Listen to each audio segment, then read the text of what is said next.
ਅੱਜ ਥੋੜੀ ਗੱਲ ਕਰ ਲਈਏ। ਦੇਰ ਆਏ ਪਰ ਦਰੁਸਤ ਆਏ। ਤੁਸੀਂ ਵੀ ਕਹੋਗੇ ਕੌਣ ਦੇਰ ਆਇਆ ਪਰ ਦਰੁਸਤ ਆਇਆ?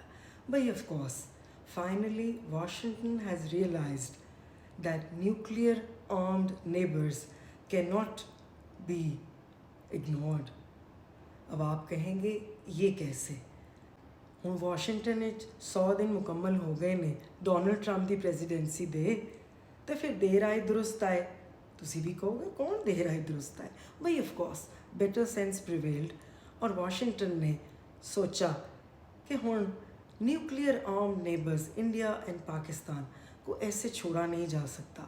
We need to engage, because आपने देखा होगा कि जब पहलगाम का फॉल्स फ्लैग ऑपरेशन 22 अप्रैल को होता है बेसरान की वैली में, पहलगाम में, तो डोनाल्ड ट्रंप ने स्टेटमेंट दी जिसे हम कहेंगे कि like a foreign policy fiasco statement.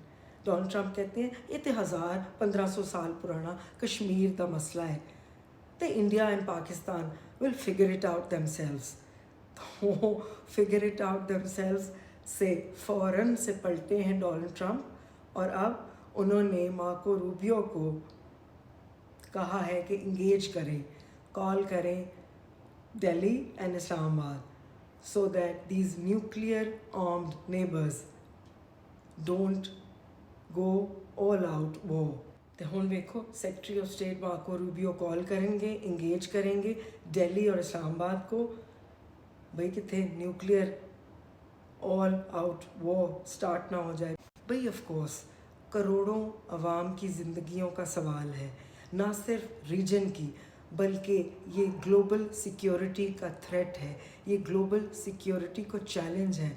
So India and Pakistan can not be left at the mercy of Indian state aggression. ये क्राइसिस एक कैटेस्ट्रफी में खुदा न खास्ता तब्दील होने जा रहा है, वहाँ इंगेजमेंट की ज़रूरत है। Dialogue is always better than destruction, and hopefully जब वाशिंगटन से फ़ोन कॉल आएगी दिल्ली और इस्लामाबाद तो नेचुरली उसके अच्छे रिज़ल्ट्स निकलेंगे।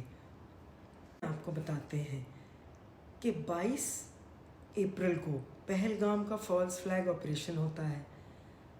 10 मिनट के अंदर अनंतनाग थाने में उसकी FIR कट जाती है।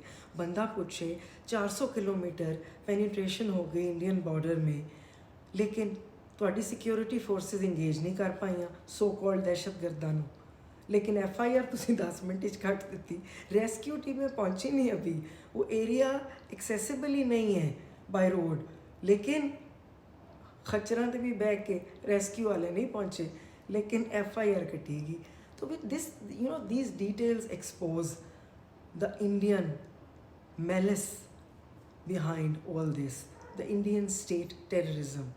और आज जैसा कि आपने देखा कि DGISPR ने भी क्लियरली बताया कि एक हफ़्ता गुजर गया है तो इंडिया कोई सबूत नहीं दे पाया।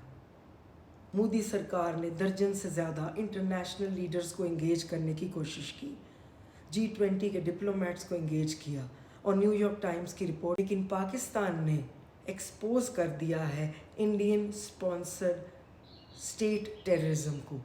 और आप पूछेंगे कैसे?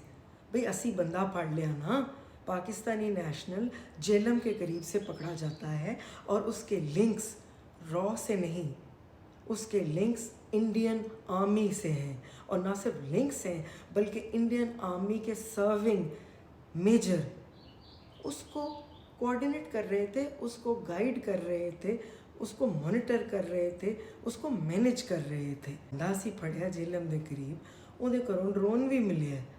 यानी कि इंडिया ना सिर्फ पैसे वाफिर मिकदार में पाकिस्तान के अंदर इन्फिल्ट्रेट करके तबाही और इनोसेंट सिटीजन्स, इनोसेंट सिविलियंस के अगेंस्ट दहशत गर्दी, स्टेट स्पॉन्सर्ड टेररिज्म पाकिस्तान की धरती पे इन्वॉल्व है इंडिया।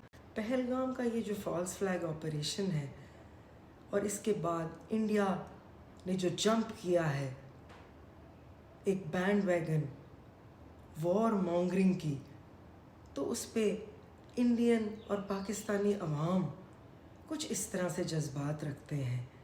तड़प ऐसी के कांपे है हाँ, अर्ज़ किया तड़प ऐसी के कांपे है हाँ, बेबसी ऐसी कि खुदा की पनाह, बिखरते लम्हे हम तिनकों की तरह, समुंदर की गिरफ्त में मुतलाशी ये बादबां।